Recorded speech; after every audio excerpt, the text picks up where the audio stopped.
In the previous video, we saw that Mary remained in the temple of Jerusalem as a consecrated virgin, doing all the work that was assigned to her by the priests, such as cleaning, servicing, washing, etc.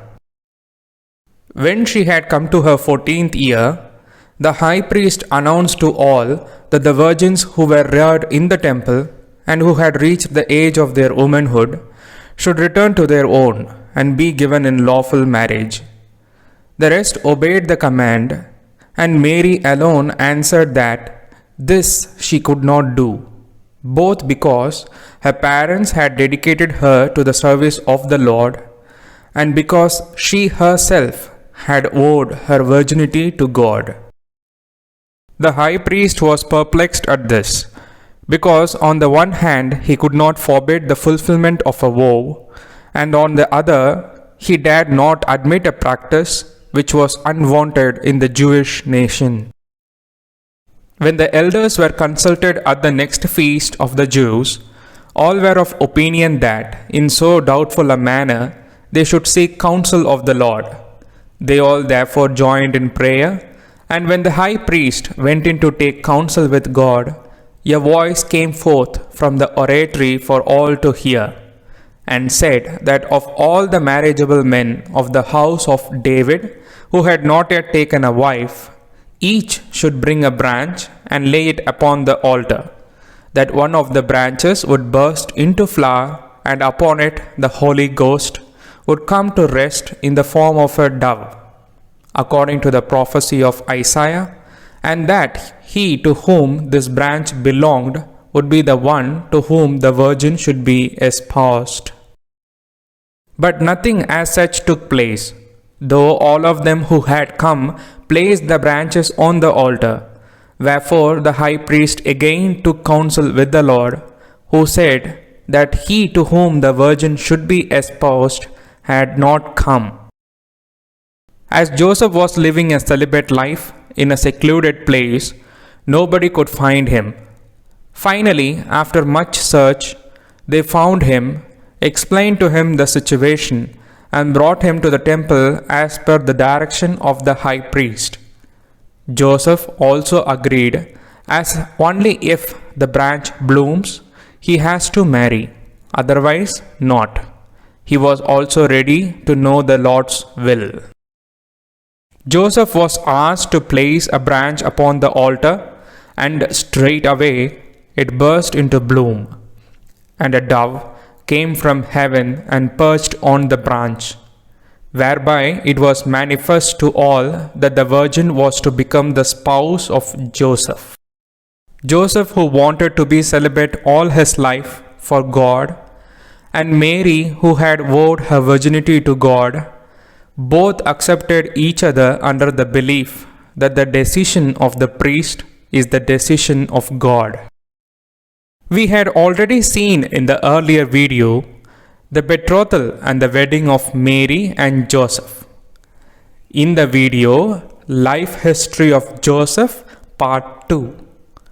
Now, therefore, let us go into their married life. The wedding of Mary and Joseph, which lasted for 8 days, was celebrated on Mount Zion in Jerusalem, in a house which was often hired out for festivities of this kind. Besides Mary's teachers and schoolfellows from the temple school, many relations of Anne and Joachim were present. It was the temple maidens who plaited Mary's beautiful hair arrangement and dressing. Mary had very abundant hair, reddish gold in color. Her wedding robe was blue with embroidery in red, white, and yellow roses, interspersed with green leaves. The lower edge was ornamented with fringes and beads. It fell to her feet and had wide sleeves. The neck was closed with a collar encrusted with pearls and white embroidery. Her hair was encircled by a wreath of white unspun silk decorated with jewels. In her left hand she carried a little silken wreath of red and white roses, and in her right hand a scepter. For Joseph, his elder brother Zadok helped to get ready. Joseph wore a long full coat of pale blue. Round his neck he wore a broad and much longer stole. Mary's wedding ring was neither silver nor gold.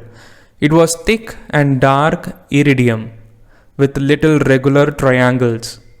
Joseph placed this ring in Mary's finger. After the marriage, Mary and Joseph lived in a house in Nazareth, a house gifted to them by Anne, Mary's mother.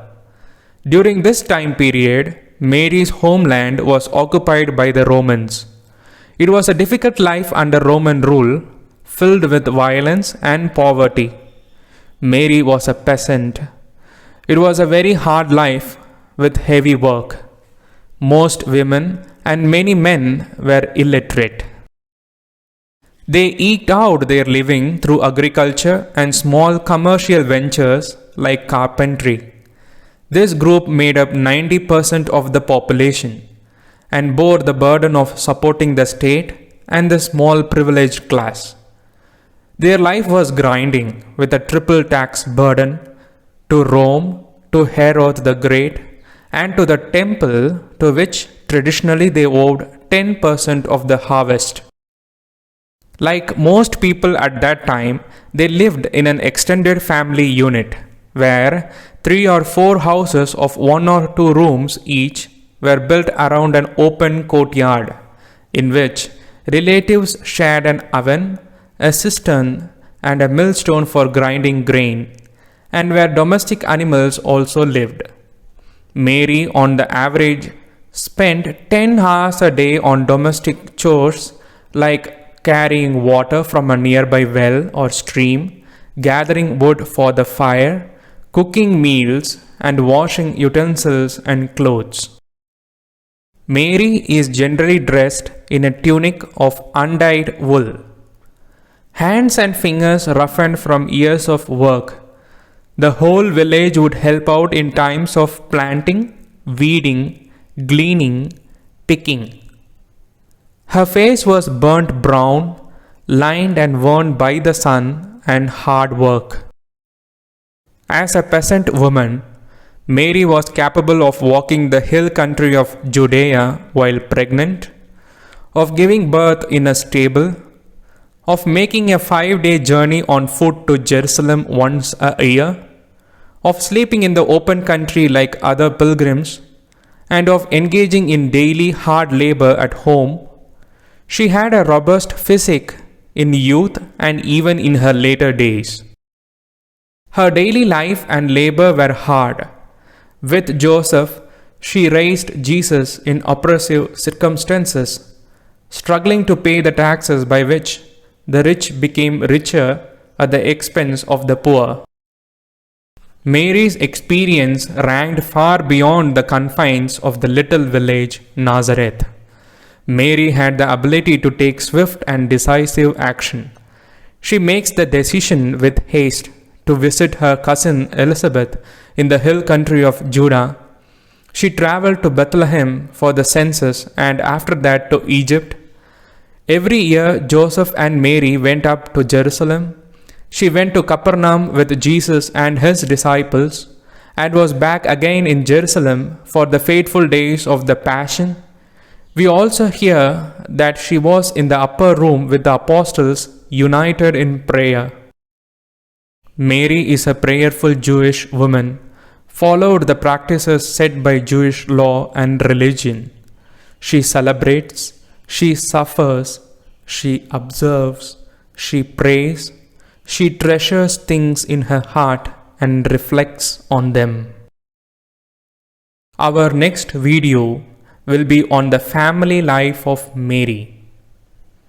Stay tuned. Please do like this video and leave your valuable comments below. And for freshly brewed content, do subscribe our channel and stay tuned. Thank you. This video is available in Tamil, English, and Hindi.